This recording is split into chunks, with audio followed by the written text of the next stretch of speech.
پښتين قوم امن په نوم باندې ډېر زیات ته مختلفه پارټي خلک مختلفه مشرونه یا د ووټ ته پوره یا د سده پوره دوکا کړه دا آیا تو چې د دمره قوم ور جمع په دغه په جوړول شي تکلیفات خو په دغه اتفاق او اتحاد شي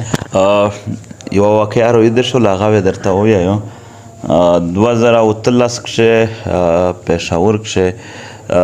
مې یو کلی تتللی وی نو هغه کلی خلک ځوانونه دم را شکینه په میز وکړل هغه ایجنټ او داغه او داسې ډېر زیات شکینه او شبهات مو ډېر په شا طریقه ورودل بیا مې ځوابونه ورکړل واپس کښې مې رتلي ګاډي کښې ملګري سره نوستې 2-3-5 ملګري نو ملګري داسې خفا وي مور چې ولې خفا یې د وی چې میش د کیم قوم د پوره کیم پښتنې د پوره کیم وطن د پوره خپل سرینه په تعلیق شکشش ول هغه خلکو میش لوړ اون کوي نه چې د میش خپل خلک ته خو میش لوړ بل څوک شمیري پاک چې ملګری شه مونږ یو پښتنه کړی ته ویلې دمر خوشولې میش خپای موري ز ډیر زیات دی پر شکینه خوشولې ز ډیر د توماتینه چې ولګول د الزامات چې ولګول په دې ز ډیر خوشولې چې ویل خوشولې موته چې په دمرا زیوت شکلینه کښې بیا په هر شکل شي د قوم به وویش بیا د هر اړخه د قوم سره دوکې وشولې په دا نه بعد حق دی ډایرکټ په چا اعتماد کوي دغه قوم بیا هیڅ زده کړه نه کړي دا نن هم بیا یو بېشعوره قوم دی خو که په دمره وال نه پس کم سے کم دوی یو څوک دمره زر نه قبلوي دغه معنا دا ده چې تېرې والدینه یې لږ څه زده کړې کړي دي نو ځکه دی نن سولې نه کړل زه خوشحال شوی یم چې لږ کې څه خو زده کړې کړي دي پرېږدي د دغه د شکوک وکي میش کردار میش ځوابونه په الفاظ نشي پیره کېدلی میش قومو د میش کردار کسي تاسو یې پرېږدي چې یو څوک ولا دی د میش کردار وویني که میش په کردار شي صفا خلک وي دا قوم ټول د میش سره ودرېږي تو صبر وکړئ تاسو بې صبري مه کوئ تاسو خفه کېږئ مه د قومو د میش سره ودرېږي خو که چیرې میره نه وي په نیت شه صفا خلک ښه دی چې یو قوم خو د یوه نوي فساد نه خلوص وي خلک اعتبار نه پوي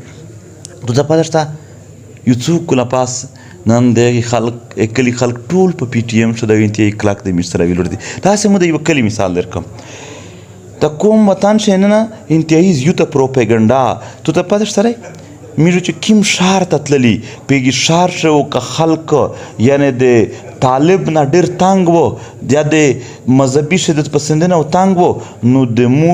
فوټوګون بینر یې ولګولې په سیډ وي د هغې خلکې چې کومې خلک نه دی تنګ وي یعنې زه چې سواته تلل بینر یې جوړې وې په هر ځای لګولې وې په یوه طرف باندې د فضل الله او په بل طرف یې د مو تصویران سره لګولي چې هغه خلک د چا نه تنګ دي چې هغې په ذهن شي د منظور نقش جوړ شي چې ویر نه شي هغه علاقې چې په کومې علاقې کښې خلک د فوج او د آی اس آی نه سخت تنګ وي هغې ظلمینه پرې کړي وي هغې جبر پرې کړی و په هغې علاقې کښې دوی خپله دا پروپیګنډا کړله چې دا د میش سړی دی دا د آی اس آی سړی دی یعنې د خلک بالعموم چې په ذهن شي د کوم شي نه نفرت و پیږي نفرت شي د منظور شکل ورته جوړوه چې چا د آی اس آی نه نفرت و اختیار چې دا خو د آی اس آی ایجنټ دی چې د چا یعنې د شدت پسند تنظیمونه نه نفرت و هغې ته یې میش د هغې سره تړلي او په کومې علاقه کښې چې خلک مذهبي خلک و خلک یعنې داسې ملتپال خلک و په هغې علاقې کښې میش خلک ته څه ویل چې دا د مذهب مخالف دي تو ته پته شته چې بانې ته میش په 2018 کښې اول تللي 2018 کښې نو بینر یې جوړې وې چې چیرې ګستاخ رسول و ایغ تصویرونه په دلې طرف یې د مول ورسره لګولی نعوذ بالله په کومې علاقې کښې چې خلک د فوج حمایتي و لکه پنجاب چې ورته خلک فوج حمایت کوه ورته خلک د راو د ان ډي ایس د غیر ملکي خلک نه تنګ وي ورته یې ویل چې دا د را ان ډي ایس ایجنټون دي یعنې په هره سیمه کښې په هره علاقه کښې چې د بالعموم د خلک د کوم شي نه نفرت و په هغه نفرت شوی د مو یعنې یو شکل ورته جوړوه میش څه شی وي میش نه میډیا وه میش نه وسایل وي څه په مشکله خو میش هغه دوی ته کرایې پیره کړې وې چې ورسېږي یا دوی سره میډیا ټوله وه یا دوی سره مشرون ټول وي یا دوی سره یعنې کینټینه کښې خلک روبله لیکچر یې ورکولې همیشه اوس چاته نه رسېده دی رسېده یا دوی سره وسایل وي ټول پارلیمنټي نه دوی سره وي لوړ وي په هغه وخت کښې ګوندي نه اکثره دوی سره وي لوړ وي او همیش په یو ځای باندې خالي په یو الله باندې باور کړی و چې خدای پاکه یقینا په رښتیا باندې چې څوک یې تو امتحانونه راوستي دي خو آخر کار بیا فتح د هغې شویدو خدای پاک په قرآن شریف کښې موږ ته فرمایي چې تاسې پوره یو ټول نه عظیم مثال چې دی چې ته خپل ژوند ورسره کمپیر کوي هغه د چا دی هغه د پیغمبر علیه السلام دی څومره سختۍ په هغه تېرېږي موږ خو انتهایي کمزوری خلک موږ خو انتهایی کمزوری خلک یو، موږ خو انتهایی وړوکی خلک یو، خو بیا هم دا د لاسام وه چې خدای پاک د حق او د سچ رښتیا چې کومه نارادو او یوه ورځ په ټول باندې کېږي. یو وخت داسې و چې حضرت بلال رضی الله اذان کوي که نه څوک یې نه پرېږدي او په جماعتینه کښې دګوي یې په لیارې باندې. خو یو وخت راغلی دی چې دنیا په هر کنج کښې هغه اذان کېږي. یو وخت و چې دا ناره د چې میږ والا دا هیچا نه منله، هیچا نه پرېښوله. یو وخت دی چې د هر کنج نه دا نارې چې کېږي که نه په خدای باندې باور کول دي، په خپل رب باندې باور کول دي. نو میږ چې کله چګېدلي که میږ ذاتي څه مفادات وای میږ په هغه ورځ باندې مایوس شوي وای چې دا نشي کېدلی. خو چونکې میږ ذاتي مفادات نه وي، میږ خپل وطن ته کتل. مشکلات چې کوم دي چې په دا لیار شعر تېرېدل چې چا ونه منلي، پروپیګنډې وکېدلې، کله کله داسې شول چې میږ یوې علاقه ته یې خیر د پر راونوي په هغې علاقه کښې خپل پښتنانو ته مخ شوي په تیږې وي د میږ ګاډي ویشتل. داسې ډېر شوي دي. او څه شوي مو چېرې زړه دې مشرانو مو ته دا حالات ټول لیدل در سره کېدل؟ نه نه موږ خپل وطن پېژنده، موږ په خپل چې کله مو خلاف چا څه کول څه دومره زړه مې په هغې خفه کېده. مو ویل چې یار دی غریبونو ته نشته پاته، هغه مو لوړ پېژندي نه، هغه ته زه بل چا بل سرور ورشوی دی مو کوم دی، دی په جهل کښې سوتلی دی، دی په تیارې کښې سوتلی دی. زه ویلې زړه مو ته و، زه بار بار ورڅه که دی یو ور باندې نه پېدل زه به ورا ورڅه، زه درې به ورا ورڅه. یوه عجیبه واقعه یو ور سره شوې ده. زه مو منډې ته تللم په لیار شی په ګیټ باندې، تقریبا 1.5 سل کسان مو تر مخشه کړي چې لوس ور وچوئ او په څټ باندې بیا FC پولیس او فوج وي لوړ وي، 300 کسان دستې وي لوړ وي. نو هغه چې څرنګه مخشه شول د مو ګاډي ته منډه کړل. زه په سنروف ورته وتلم، ملګري یې ډېر ټینګ کړل چې ما وروځه مو 15 منټه تقریر وکړو، خالي مې خپل وطن دی روایات خالي مو بیان کړل. هغه ټول چې کله زه وڅرېدل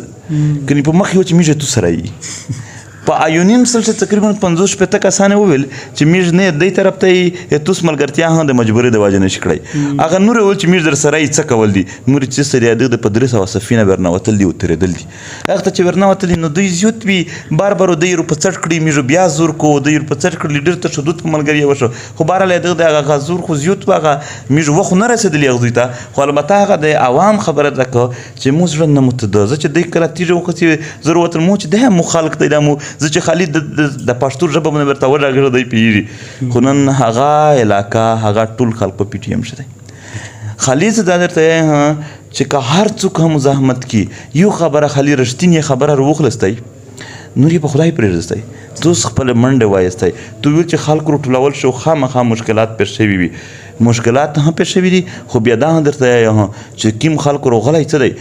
بیا په مونه زیات خپل یې شور هم پوی هم په د حالات پیدل او په حالات چې ایکټ وي خپل هم ډېر زیات راغلي دي او دا کوششونه ګوښې مو نه دي کړي،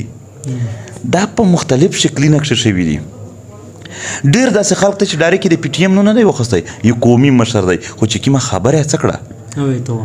او د میږ به دا صحافي چې هغې په ټول عمر د PTM نه دی وخستی خو په خپل وطن چې کوم کردار ادا کوه د یو ښه کردار و د خپل وطن د جوړولی و، هغه کردار و چې یې مو خوښ و. د PTM د پوره دلته ضروري نه ده چې یو سړی دننه دی پکښې دغې د وطن خدمت وکړو. میږ نه ډېر زیات تعداد بهر ته هم وي لوړ دی چې لوړ یې څوک پېژندي نه چې دی PTM دی، هغه هم لګیا دی په PTM شه نه چې کوم بهر ته شکل څه دی په دغه نه ډبل تعداد ننه شکل دی چې هغه اظهار لوړ کوي نه چې زه دغې تنظیم او خپله چار وبوسي. دا ډېر مشترکه کوششونه وي رښتیا په شپږ ښکلا کښې دومره پاشلی کوم په 100 حصې تقسیم کوم په یوه بل بې باوره کوم. دا دومره زر کې راټولول څه ارسونه چار نه وه، 20 یا ډېره چار پکښې پوته دو. خو البته دا ډېر مشترکه کوششونه وي. داسې خلک شته دی چې په خپله دی په یوه محکمه کښې افیسر و په عمر یې نه د PTM سره رابطه کړي، پټ په پټ یې څه کولی شول چې دا قوم روچک شي، دا قوم لږ کې په مخ لوټ شي. داسې صحافي شته، داسې وکیل شته، داسې د هرې پېښې یو سړی شته دی چې خپل قوم او وطن یې روچک کړی دی او هغې ټولې اخر څه جوړول دا ټول پښتانه یې وکول سره